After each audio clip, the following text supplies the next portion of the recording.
World best viewers अस्सलाम वालेकुम। अल्लाह ताला आपके घरों में डेरो डे रहमतें बरकतें नाजिल फरमाए और आपकी जायज़ ख्वाहिशात को जल्द से जल्द पूरा करें। मैं से इफ्तार आज आपके साथ शेयर करूंगी इंतहाई ज़बरदस्त और डिफरेंट सी रेसिपी जो कि सिर्फ 2 ग्लास दूध से आप बना सकते हैं। ईद की खुशियों में इस रेसिपी को ज़रूर ऐड कीजिए ताकि आपके बच्चे बहुत ही ज़्यादा खुश हो जाएं। इसमें जेली का इस्तेमाल करेंगे और बहुत इजीली इस रेसिपी को बना के हम रेडी कर लेंगे। ख़ासतौर पे छोटी बच्चियां जिन्हें कुकिंग का शौक़ है वो इस रेसिपी को इजीली बना सकती हैं और ट्राई कर सकती हैं। आइए रेसिपी को बनाना स्टार्ट करते हैं। इससे पहले अगर आपने चैनल को सब्सक्राइब नहीं किया तो सब्सक्राइब कीजिए, फ्रेंड्स एंड फैमिली में शेयर कीजिए और वीडियो को लाइक करना मत भूलिए। बिस्मिल्लाहिर्रहमानिर्रहीम। व्यूअर्स यहाँ पे देख सकते हैं आप, सबसे पहले मैंने एक पैन ले लिया है, उसके अंदर मैं पानी डालूंगी 1/3 कप। 1/3 कप पानी लिया है मैंने और इसके अंदर मैं ऐड करूंगी 2 टेबलस्पून जेली पाउडर। इसके अंदर मैंने 2 टेबलस्पून जेली पाउडर ऐड किया है। इसे बस हमने थोड़ा सा मिक्स करना है और हमारे मिक्स करते करते ही इसमें उबाल आ जाएगा और बस एक ही उबाल इसको देंगे और उसको हम उतार के ठंडा होने के लिए रख देंगे। मैंने 4 जेलीज़ का इस्तेमाल किया है। Red yellow jelly, yellow colour का इस्तेमाल किया मैंने। ये मैंने पर्पल कलर की जेली का इस्तेमाल किया है जो कैमरे में इस वक्त यहाँ पे ब्राउन कलर की लग रही है, डार्क पर्पल कलर है। और साथ ही मैंने यूज़ किया है ग्रीन कलर। अब इन जेलीज़ को बना लेने के बाद क्या करना है कि आप किसी भी बर्तन में डाल के इसे ठंडा कर सकते हैं। मैंने इसको ठंडा करने के लिए क्यूब्स का इस्तेमाल किया है ताकि इजीली जो है ना मैं इसे निकाल लूँ। अगर आप क्यूब्स का इस्तेमाल नहीं करें, किसी भी प्याली या प्लेट में डालें और बाद में इसको फिर काट लीजिएगा। और डिपेंड करता है कि अगर आपके पास 4 कलर्स अवेलेबल नहीं हैं तो आप किसी एक कलर की जेली का इस्तेमाल करते हुए भी ये डेज़र्ट बना सकते हैं। इसके रिज़ल्ट बहुत अच्छे आते हैं। ख़ास तौर पे आपके घर में कोई गैदरिंग है, ईद पार्टी है, तो आप एक से ज़्यादा स्वीट डिशेस बनाना चाह रहे हैं तो उसमें इस रेसिपी को ऐड कर सकते हैं, क्योंकि ये बहुत लो बजट रेसिपी है और बहुत आसानी से फ़ौरन से पहले बन जाती है, बहुत ज़्यादा टाइम भी नहीं लेती है। अच्छा, तो व्यूवर्स यहाँ पे हम जेलीज़ बना के रेडी कर चुके हैं। इन्हें मैं रेफ्रिजरेट करने जा रही हूँ ताकि ये ठंडी हो जाए।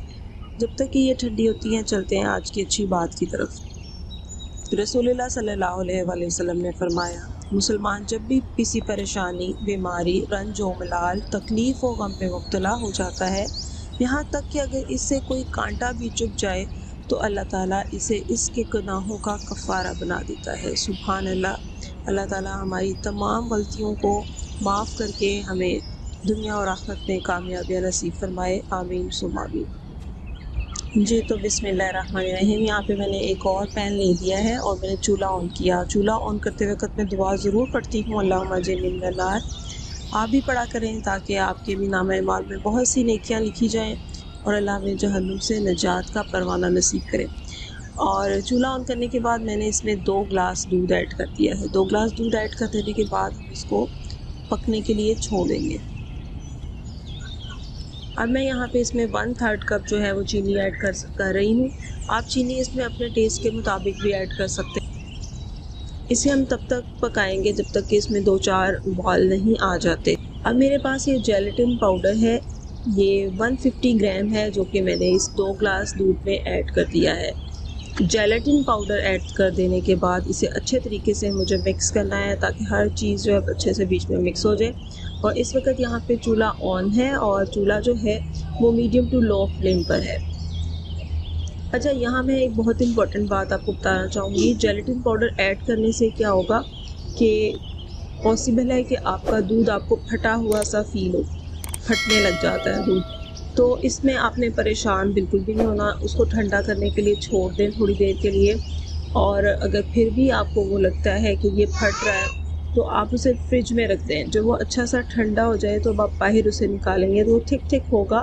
तो फिर आप उसे किसी ब्लेंडर में डाल के घुमाएं अच्छे तरीके से, या फिर हैंड ब्लेंडर की मदद से इसको अच्छे तरीके से एक दफ़ा घुमा देंगे।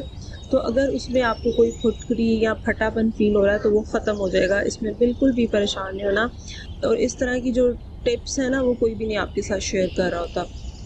अच्छा, यहाँ पे देखिए मैंने एक मोल्ड ले लिया है जिसमें कि मैं इसको सेट होने के लिए रखूँगी। अब मुझे करना क्या है कि मैंने जो जेलीज़ रखी थी सेट होने के लिए वो सेट हो चुकी हैं। उनको मैं एक नाइफ़, पतली वाली नाइफ़ की मदद से साइड से अलग कर दूँगी किनारों से और फिर मैं उसको निकाल लूँगी। आप यहाँ देख सकते हैं कितनी ज़बरदस्त सी सेट हो चुकी है। अब मैं सारी जेलीज़ जो है ना वो इस एक बर्तन में निकाल लूँगी। मैंने यहाँ एक मोल्ड का इस्तेमाल किया है, आप कोई भी डिश ले सकते हैं जिसके के अंदर आप इसको सर्व करना चाहते हैं। लेकिन अगर आप थोड़ी गहरी वाली डिश लेंगे तो ज़्यादा अच्छा है, क्योंकि जब आप उसे डिश आउट करेंगे तो वो देखने में बहुत ही ज़्यादा खूबसूरत लगेगी। जी, तो व्यूअर्स यहाँ पे आप देख सकते हैं जेलीज़ मैंने बर्तन में निकाल ली हैं। हम ये थोड़ा-सा सेट इस तरह से कर देंगे कि हर कलर हर तरफ मौजूद हो, ऐसा ना हो कि बहुत एक ही कलर एक जगह पे इकट्ठा हो जाए, तो वो देखने में इतना कुछ अच्छा नहीं लगेगा। मैंने इसे इस तरह सेट कर लिया है। अब जो व्हाइट लिक्विड मैंने बना के रेडी किया था वो मैंने इसके ऊपर पोर कर दिया है। तो अब जो है ना इसको क्या करना है, इसे मैं किंग फ्लेम से कवर कर दूँगी और रेफ्रिजरेट होने के लिए छोड़ दूँगी 2 से 3 घंटों के लिए। ये बहुत अच्छा सा सेट हो जाता है। यहाँ देखिए इस तरह से हम किंग फ्लेम से इसे कवर कर देंगे और कम से कम 2 घंटों के लिए इसे फ्रिज में हमने रेफ्रिजरेट करना है ताकि अच्छे से चिल हो जाए। जी, तो व्यूअर्स यहाँ पे आप देख सकते हैं कि मैं इसको निकाल के आ गई हूँ। ये बड़ा ज़बरदस्त ठंडा हो चुका है यहाँ पे। अब एक नाइफ़ की मदद से इसे किनारों से अलग करूँगी। इसको डिश आउट करने के लिए पहले हम आहिस्ता से एहतियात के साथ किनारों से अलग करेंगे और फिर इसे डिश आउट कर लेंगे। ये देखिए नाइफ से करने के बाद एक स्पैचुला की मदद से मैं इसको नीचे से अच्छी तरह से स्पैचुला की मदद से ना थोड़ा-सा अलग कर ले रही हूँ, ताकि ईज़िली जो है ना इसको निकाल लिया जाए। ये देखिए बहुत अच्छा सा बाहर आ गया है और ये देखिए माशाल्लाह कितना खूबसूरत ये लग रहा है देखने में, एकदम ज़बरदस्त। और इसको जो है ना कट करके मैं आपको दिखा देती हूँ। देखें बिल्कुल सॉलिड किस्म का ये जम चुका है। जब आप इसे अपने डेज़र्ट कॉर्नर में रखेंगे तो जो बच्चे होंगे ना वो तो बहुत ही ज़्यादा शौक़ से इसको खाएँगे और बाकी बड़ों को भी ये बहुत ही पसंद होता है अगर कोई जेली लवर हो। और साथ ही साथ डेज़र्ट कॉर्नर जो होता है उसकी रौनक भी दोबाला हो जाती है इन कलरफुल सी जेली के साथ। और बहुत ही लो बजट रेसिपी है, इसको ज़रूर ट्राई कीजिएगा। ईद के मौके पे इसको ट्राई करें और बहुत ज़्यादा लुत्फ़अंदोज़ हों। काम के दौरान व्यूअर्स दुरूद शरीफ पढ़ना ना भूला करें, इससे खाने में बरकत, खाने वालों में प्यार और खाने के टेस्ट में भी इज़ाफ़ा होता है और आपके नामा-ए-माल में बहुत सारी नेकियां लिखी जाती हैं, जो कि हर वक्त ही हमें चाहिए होती हैं। तो व्यूअर्स ये थी मेरी रेसिपी, उम्मीद करती हूँ पसंद आई। फिर मिलूँगी एक नई रेसिपी के साथ, तब तक के लिए अपना बहुत सारा ख्याल रखें, मुझे मेरी टीम को अपनी दुआओं में याद रखें। Thank you so much for watching my channel. Have a good day. अल्लाह हाफ़िज़।